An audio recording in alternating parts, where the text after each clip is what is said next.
علیکم دوستوں، inside with معظم فخر میں خوش آمدید۔ عمران خان نے اسٹیبلشمنٹ سے معافی مانگنے کا مطالبہ کر دیا ہے، یعنی اسٹیبلشمنٹ نہیں ہوگی، چائے والی دکان میں کھوکھے کے اوپر نا چھوٹا ہوگی، چھوٹے 2 کپ چائے لے کے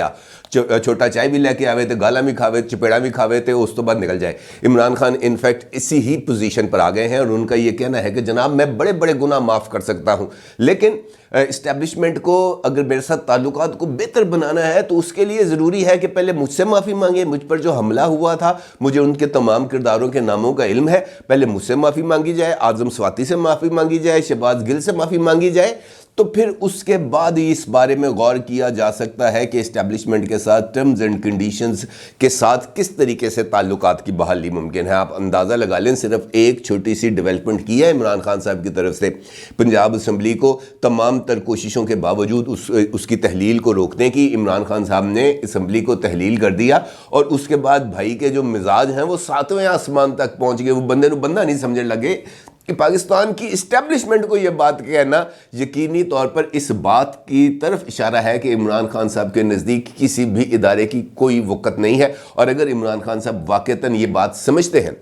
کہ کسی بھی ادارے کی کوئی وقت نہیں ہے، تو پھر اس کا مطلب یہ ہے کہ عمران خان صاحب جمہوریت نہیں چاہتے، بلکہ اپنا جو آمرانہ نظام ہے یا فسطائیت ہے اسی کو آگے بڑھانے کی وہ کوشش کر رہے ہیں۔ عمران خان صاحب نے یہ انکشاف کو ڈھکے چھپے جگہ پر نہیں کیا کہ آپس میں بیٹھ کے 2 لوگوں نے گفتگو کے درمیان یہ بات نہیں کی، یہ بات عمران خان صاحب نے ایک انٹرویو کے اندر کی ہے جو کل ہم نیوز کے اوپر نشر ہوا۔ معروف اینکر مہر بخاری صاحبہ نے ان کا انٹرویو لیا اور اس انٹرویو میں عمران خان صاحب نے نہ صرف اسٹیبلشمنٹ سے گھٹنے ٹیکنے کا مطالبہ کیا، اپنے سامنے جو ہے ان کو جو ہے وہ کہتے ہیں گھٹنوں کو ہاتھ لگا کر معافی مانگنے کا مطالبہ کیا، بلکہ انہوں نے ایک مرتبہ پھر اس بات کا الزام بھی لگا دیا کہ پاکستان کی جو اسٹیبلشمنٹ ہے وہ پولیٹیکل انجینئرنگ کر رہی ہے، عمران خان صاحب کی اکثریت کو اقلیت میں بدلنے کی کوشش کر رہی ہے، ان کے MPAs MNAs کو نامعلوم نمبروں سے فون آ رہے ہیں، ان کو یہ بات بتائی جا رہی ہے کہ جناب آپ لوگوں نے عمران خان کا ساتھ نہیں دینا۔ اور اس کے ساتھ ساتھ عمران خان صاحب نے اس بات کا بھی انکشاف کیا کہ عمومی طور پر پنجاب اسٹیبلشمنٹ کے سامنے گھٹنے ٹیکتا رہا ہے۔ ماضی میں اس بات کی کئی مثالیں موجود ہیں جہاں جہاں پر اسٹیبلشمنٹ نے معروف سیاسی جماعتوں کے خلاف جو ہے وہ کھڑی ہوئی ہے، تو اسی وقت پنجاب کے عوام نے بھی اسٹیبلشمنٹ جس جگہ پر کھڑی ہوتی تھی یا جس بات کا تاثر ملتا تھا کہ اسٹیبلشمنٹ عہدے نہ لے، پنجاب کی عوام ان کو جو ہے وہ ووٹ بھی دیتی تھی، ان کو کامیاب بھی کراتی تھی۔ لیکن یہ پہلی مرتبہ ہوا ہے کہ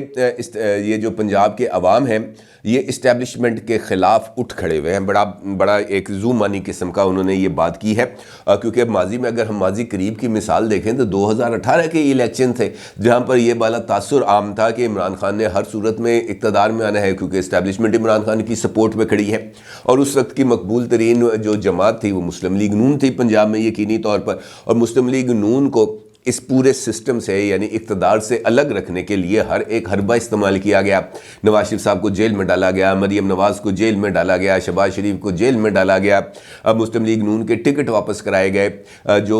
جو جیتے ہوئے امیدوار تھے ان کے حلقے تبدیل کرائے گئے، اور اس کے بعد آر ٹی ایس بٹھایا گیا، ہر ایک حربہ استعمال کیا گیا عمران خان صاحب کو اقتدار تک پہنچانے کے لیے۔ لیکن عمران خان صاحب نے اقتدار تک پہنچنے کے لیے ان کے وہ تمام مربی اور وہ تمام دوست جو ان کو اقتدار تک لانے میں ان کے لیے سیڑھی کا جنہوں نے کام کیا، آخرکار عمران خان صاحب نے انہی پر حملہ آور بھی ہوئے اور ان کو انہوں نے نیچا دکھانے کی کوشش بھی کی۔ اب یہ جو تازہ ترین الزام عمران خان صاحب کی طرف سے آیا ہے اسٹیبلشمنٹ پر، یہ کوئی نئی بات نہیں ہے۔ عمران خان صاحب کی طرف سے یہ جو چیزیں سامنے آ رہی ہیں، خاص طور پر معافی کا جو مطالبہ ہے، یہ اس کے پیچھے ایک کہانی ہے۔ عمران خان صاحب یہ چاہتے ہیں کہ اسٹیبلشمنٹ اپنی غلطیوں کی معافی مانگے۔ کس غلطی کی معافی مانگے؟ عمران خان کو اقتدار میں لانے کے لیے جو رول اسٹیبلشمنٹ نے پلے کیا اس پر معافی مانگے۔ عمران خان کے اقتدار میں آنے کے بعد 4.25 سال تک عمران خان کے ہر غلطی، کوتاہی، بیڈ گورننس کے عمل میں وہ شریک رہے، اس بات کی معافی مانگے۔ عمران خان کو اقتدار میں لانے کے لیے یا عمران خان کی ایگو کو سیٹسفائی کرنے کے لیے تمام تر پولیٹیکل قیادت کو جیلوں میں ڈالا گیا، چاہے وہ آصف علی زرداری ہوں، چاہے وہ نواز شریف ہوں، چاہے وہ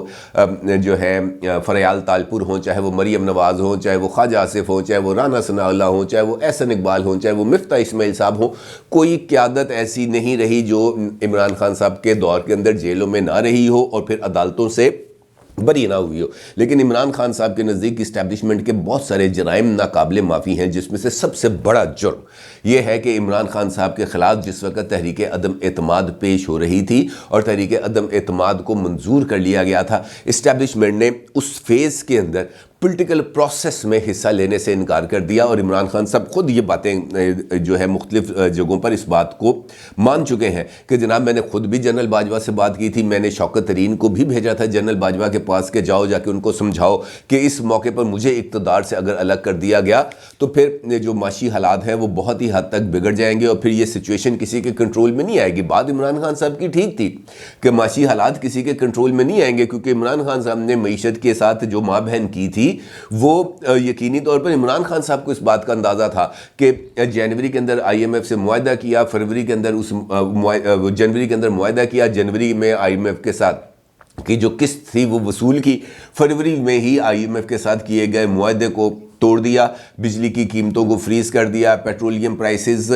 کو فریز کر دیا، اور اس کے ساتھ ساتھ یہ جو بارودی سرنگیں بچھائیں انہوں نے معیشت کے اندر ہر ایک موقع کے اوپر، جب معیشت سٹرونگ ہونے لگتی تھی، عمران خان صاحب کی طرف سے کوئی دھرنا آ جاتا تھا، عمران خان صاحب کی طرف سے کوئی جلسے آ جاتے تھے، عمران خان صاحب کی طرف سے جلوس آ جاتے تھے، لانگ مارچز آ جاتے تھے، ہر ایک موقع پر جہاں جہاں پر معیشت نے اپنے قدم جمانے کی کوشش کی، عمران خان صاحب نے اس قدم جمانے کی کوشش کو ہر ایک موقع پر ناکام بنانے کی کوشش کی۔ ابھی ریسنٹلی آپ دیکھ لیں کہ جنیوا کے اندر پاکستان کے سیلاب زدگان کی مدد کے لیے 9.7 ارب ڈالر کی امداد کا اعلان کیا گیا۔ اس کے ساتھ ساتھ chief of army staff general Asim Munir صاحب کے دورہ سعودی عربیہ کے اندر تقریباً 10 ارب ڈالر کے انویسٹمنٹ کے لیے سعودی گورنمنٹ کی طرف سے اپنی جو ادارے ہیں ان کو یہ ہدایت کی گئی کہ پاکستان کے مدد کے لیے راستے تلاش کیے جائے۔ اسی کے ساتھ ساتھ جب وہ سعودی عربیہ سے آتے ہیں یو اے ای، تو یو اے ای نے پاکستان کے آرمی چیف کے لیے 2 ارب ڈالر کا جو انہوں نے پاکستان کے اندر ڈپازٹ کیے ہیں اس کے رول اوور میں مزید 2 سال کا اضافہ کر دیا، اور پاکستان کے فارن کرنسی ریزروز کو سپورٹ دینے کے لیے مزید 1 ارب ڈالر کی امداد دینے کا اعلان کیا۔ اس کا مطلب یہ ہے کہ یہ جو ساری انویسٹمنٹس یا یہ جو سارے اقدامات کیے جا رہے تھے یہ اسی وجہ سے کیے جا رہے تھے کہ معیشت کو بحال کر دیا جائے، لیکن عمران خان صاحب کو اس بات کا اندازہ تھا کہ اگر معیشت بحال ہو جاتی ہے، اگر معیشت اپنے پیروں پر کھڑی ہو جاتی ہے تو پھر ان کو تو گھر بھیجنا بہت ہی زیادہ مشکل ہو جائے گا، کیونکہ یہ جو بارودی سرنگیں بچھائی گئی تھیں انہوں نے یہ بارودی سرنگیں اٹھا دینی ہے، لہٰذا ان کے اوپر ایک فیصلہ کن حملہ کیا جائے۔ اور اس فیصلہ کن حملے کے لیے عمران خان صاحب نے پنجاب اسمبلی کو بھی تحلیل کر دیا، اور اب کے پی کے اسمبلی کی باری ہے، لیکن ابھی تک کے پی کے اسمبلی تو تحلیل نہیں ہوئی، لیکن اس کے باوجود بھی عمران خان صاحب کے وہ کہتے ہیں نا پنجابی کلیجے ٹھنڈ نہیں پئی، ابھی تک ان کے کلیجے میں یہ ٹھنڈ نہیں پڑی، اور وہ آگے بڑھ کر بہت سارے الزامات لگائے جا رہے ہیں۔ اسی طریقے سے ان کا یہ کہنا ہے کہ میں شہباز شریف کو اتنی ٹینشن دوں گا، یہ انہوں نے میر بخاری صاحبہ کے ساتھ انٹرویو میں کہا، انہوں نے کہا جی اتنی ٹینشن دوں گا کہ ان کو نیند کی گولی لینا پڑے گی۔ اب یہ جو نیند کی گولی ہے اس کا بھی ایک بیک گراؤنڈ ہے، یقینی طور پر شہباز شریف صاحب جو ہے وہ بے خوابی کے جو ہے مرض میں مبتلا ہے، ان کو نیند نہیں آتی، اور چونکہ وہ نیند نہیں آتی لہٰذا جو ہے وہ مسلسل جو مختلف ایکٹیویٹیز ہیں رات گئے تک وہ اس کے اندر ملوث رہتے ہیں، اور جو چیزیں ہیں جو پولیٹیکلی جب وہ چیف منسٹر تھے آدھی رات کو نکل کے چھپے چھپے مارتے تھے تو وجہ یہی ہوتی تھی کہ ان کو بے خوابی کا مرض ہے۔ اب انہوں نے کہا کہ میں نے اتنی ٹینشن دینی ہے کہ ان کی نیندیں اٹھ جائیں گی۔ اب ٹینشن کیا دینی ہے؟ دیکھیں ٹینشن یہی تھی نا کہ پنجاب اسمبلی کو ڈیزالو کر دیں گے تو ایک پولیٹیکل بحران کی ایک کیفیت طاری ہو جائے گی جس کے نتیجے میں معیشت کے اوپر دباؤ آئے گا، وہ تیر انہوں نے چلا دیا۔ اب اس کے بعد کوئی آسمان نہیں ٹوٹا، اسمبلی ٹوٹ گئی، آسمان نہیں ٹوٹا۔ اب کیا ہوگا؟ میکسیمم یہی ہوگا کہ الیکشن ہوں گے، الیکشنز کے اندر جس کو پاکستان کے عوام، جس کو پنجاب کے عوام منتخب کریں گے وہ اقتدار میں آ جائے گا، چاہے وہ مسلم لیگ نون ہے، چاہے وہ پیپلز پارٹی ہے، چاہے وہ پی ٹی آئی ہے، لیکن ان نتائج کو تسلیم کرنا ہوگا، چونکہ اب یہاں پر جو کیئر ٹیکر سیٹ اپ آئے گا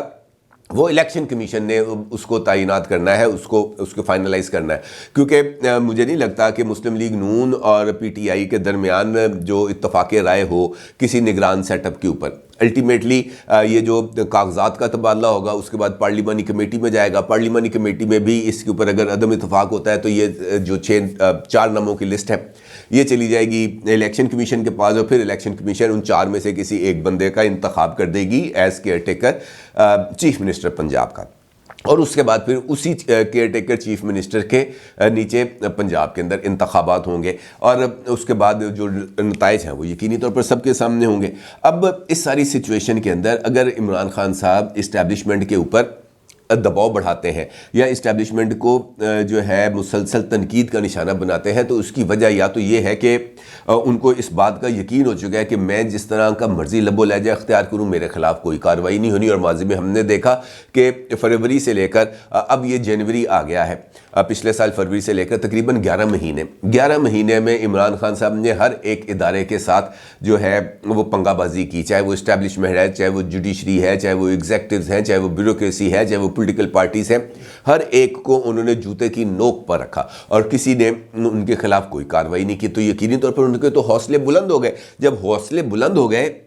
تو پھر اب ڈر خوف کرنے، پنجابی کہتے ہیں چاکا لت گیا، عمران خان کا چاکا اتر گیا۔ اب جب چاکا اتر گیا تو پھر کسی کو تو اعتراض کرنے کی کوئی گنجائش نہیں بنتی۔ اب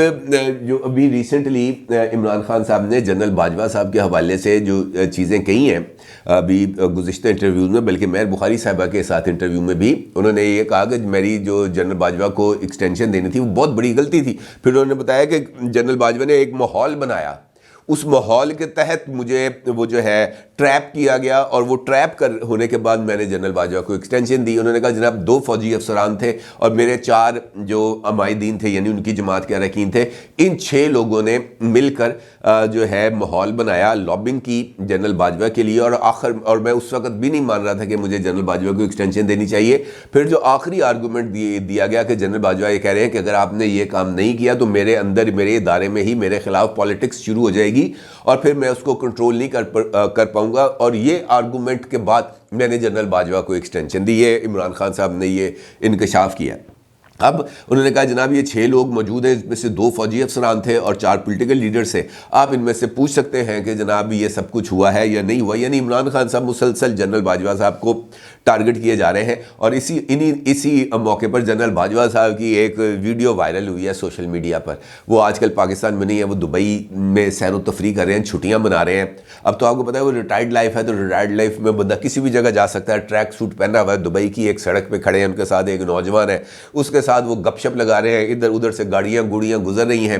بالکل ریلیکس ماحول کے اندر، چل ماحول کے اندر، نہ کوئی سیکیورٹی کا بندہ، نہ کوئی کمانڈو، نہ کوئی ہٹو بچو، نہ کوئی روٹ، نہ کوئی ٹریفک، کوئی بندہ نہیں ہے۔ ٹریک سوٹ پہن کے سڑک کے درمیان زیبرا کراسنگ کے اوپر نہیں بندہ ہوتا ہے، وہ جو لگے ہوتے ہیں ڈیوائیڈر سے، وہاں پہ کھڑے ہیں، ادھر سے بھی ٹریفک گزر رہی ہے، ادھر سے بھی ٹریفک گزر رہی ہے۔ میں سوچ رہا تھا وہ ویڈیو دیکھ کے کہ یار دیکھیں کیا عروج اور کیا زوال۔ ایک وقت تھا جب جنرل باجوہ صاحب کے گزرنے کے لیے پورا شہر سائیں سائیں کرتا تھا، اور جنرل باجوہ صاحب کی گاڑی 240 کی سپیڈ سے گزرتے ہوئی جاتی تھی، اور کوئی اس وقت انہوں نے کسی جگہ پہ جانا ہوتا تھا تو جناب لہر بہر ہو جاتی تھی وہاں پہ۔ اور اب یہ دیکھیں کہ دبئی کے اندر وہ کھڑے ہیں سڑک میں اور کوئی گاڑی ان کو دیکھ کے نہیں رک رہی۔ تو یہ عروج و زوال کی داستان ہے۔ اچھا ایک اور زبردست چیز، اور وہ بھی جو عمران خان صاحب نے نا انفیکٹ اسی انٹرویو میں اس بات کا ذکر کیا ہے، اور وہ ہے چڑیا گھر۔ اب جو لوگ لاہور میں رہتے ہیں انہیں پتہ ہے کہ چڑیا گھر کے ارد گرد کون سی ایسی حساس چیز ہے، کون سے ایسے دفاتر ہیں جن کا تعلق بہت سارے معاملات سے ہے۔ اب عمران خان صاحب نے اس بات کا ذکر کیا ہے کہ پرویز الہی صاحب نے انفیکٹ ووٹ آف کانفیڈنس کے معاملے پر چڑیا گھر والوں کو بھی چکر دے دیا۔ اب چڑیا گھر والوں کو چکر دینے سے مراد، آپ یقینی طور پر جو میں نے آپ کو بتایا نا کہ چڑیا گھر تو اب کوئی ڈھکی چھپی جگہ نہیں ہے، ISI کا کیمپ آفس ہے، لاہور آفس ہے، سیکٹر آفس ہے، اور اب چڑیا گھر کے بالکل قریب واقع ہے۔ اب اس کا مطلب یہ ہے کہ عمران خان صاحب یہ کہہ رہے ہیں کہ چودھری پرویز الہی صاحب نے جن کا یہ دعویٰ ہے کہ وہ اسٹیبلشمنٹ کے ساتھ اپنی لائن اور لینتھ ٹھیک رکھتے ہوئے پالیٹکس کرتے ہیں، انہوں نے عمران خان صاحب کے ایجنڈے کو آگے بڑھانے کے لیے چڑیا گھر والوں کو بھی چکر دے دیا۔ ان چڑیا گھر والوں نے ان سے پوچھا کہ جناب کو تو لے رہے ہو ووٹ آف کانفیڈنس؟ تو پرویز الہی صاحب نے کہا ہلے 2-3 دن لگن گے۔ اس کا مطلب یہ تھا انہوں نے یہ تاثر دینے کی کوشش کی کہ ابھی میرے پاس نمبر پورے نہیں ہیں، جب نمبر پورے ہوں گے تبھی ووٹ آف کانفیڈنس ہوگا۔ لیکن اسی رات کو ووٹ آف کانفیڈنس لے کر چودھری پرویز الہی صاحب نے سب کو حیران کر دیا، اور اس کے اندر ان کا یہ ماننا ہے عمران خان صاحب کا کہ ہمارے نمبر پورے نہیں تھے، اور اس کے لیے انہوں نے یہ پولیٹیکل انجینئرنگ والی ساری کہانی سنائی۔ پھر انہوں نے اس بات کا بھی اعتراف کیا کہ کاف لیگ کے بھی نمبر پورے نہیں تھے۔ اور کاف لیگ کے نمبر پورے کرنے کے لیے منہ صلاحی نے بڑا امپورٹنٹ رول پلے کیا ہے، اور وہ لوگ جو گھروں میں بیٹھے ہوئے تھے ان کو آدھی رات کو اسمبلی تک پہنچانے میں بھی منہ صلاحی کا بڑا امپورٹنٹ رول ہے۔ اور پھر انہوں نے اس بات کی خواہش کا بھی اظہار کیا کہ میری یہ خواہش ہے کہ چودھری پرویز الہی، منہ صلاحی اور ان کے جو لوگ ہیں مسلم لیگ کاف کے، وہ آ جائیں پی ٹی آئی میں، اپنے آپ کو پی ٹی آئی کا حصہ بنا لیں، اور اگلا الیکشن بلے کے انتخابی نشان پر لڑیں گے تو بلے بلے ہو جائے گی۔ ادروائز پھر بلے کے علاوہ اگر الیکشن لڑیں گے تو پھر منو نہیں پتا کہ وہ جتن گے یا ہارن گے۔ یہ بٹوین دی لائنز انہوں نے یہ بات کرنے کی کوشش کی۔ اس کا مطلب یہ ہے کہ عمران خان صاحب بنیادی طور پر اس وقت ان کے نزدیک جو دشمن نمبر 1 ہے وہ شہباز شریف نہیں ہے، وہ نواز شریف نہیں ہے، وہ آصف زرداری نہیں ہے، وہ کوئی شخصیت نہیں ہے، بلکہ ادارہ ہے، اور ادارہ بھی نمبر 1 ہے، یعنی پاکستان کی اسٹیبلشمنٹ۔ اور عمران خان صاحب اسٹیبلشمنٹ کو ٹارگٹ کرنے کے لیے کسی بھی ایکسٹینٹ تک جا سکتے ہیں، اور جس خواہش کا انہوں نے اظہار کیا کہ میرے سامنے گھٹنوں کے بل آئیں اور معافی مانگیں، اور معافی جب تک وہ نہیں مانگیں گے تب تک یہ بات آگے نہیں بڑھے گی، تب تک کوئی ورکنگ ریلیشن شپ نہیں ہوگا۔ یعنی جو بات اب آگے بڑھے گی عمران خان صاحب کی خواہش کے مطابق تبھی ہوگا۔ اب دیکھنا یہ ہے کہ عمران خان صاحب کی یہ جو خواہش ہے، کیونکہ ہر خواہش ان کی جو ہے وہ سر آنکھوں پر، لیکن اب دیکھنا یہ ہے کہ یہ والی جو خواہش ہے ان کی گھٹنوں کے بل جھک کر معافی مانگنے کی خواہش تو بہت بڑی ہے، اور اگر یہ اس خواہش پر عمل درآمد ہو جائے تو پھر تو پاکستان کی، میں کہتا ہوں کہ عمران خان صاحب کی تو ایسی بلے بلے ہوگی کہ پوری دنیا میں بل رہتی دنیا تک ان کا جو ہے بلے بلے ہی رہے گی۔ اسٹیبلشمنٹ سے معافی منگوانا عمران خان صاحب کا ٹارگٹ نمبر 1 ہے، اور دیکھنا یہ ہے کہ یہ خواہش ان کی پوری ہوگی یا نہیں۔ اپنی رائے کا ضرور اظہار کیجیے گا۔ آپ کو بہت شکریہ۔ اللہ حافظ۔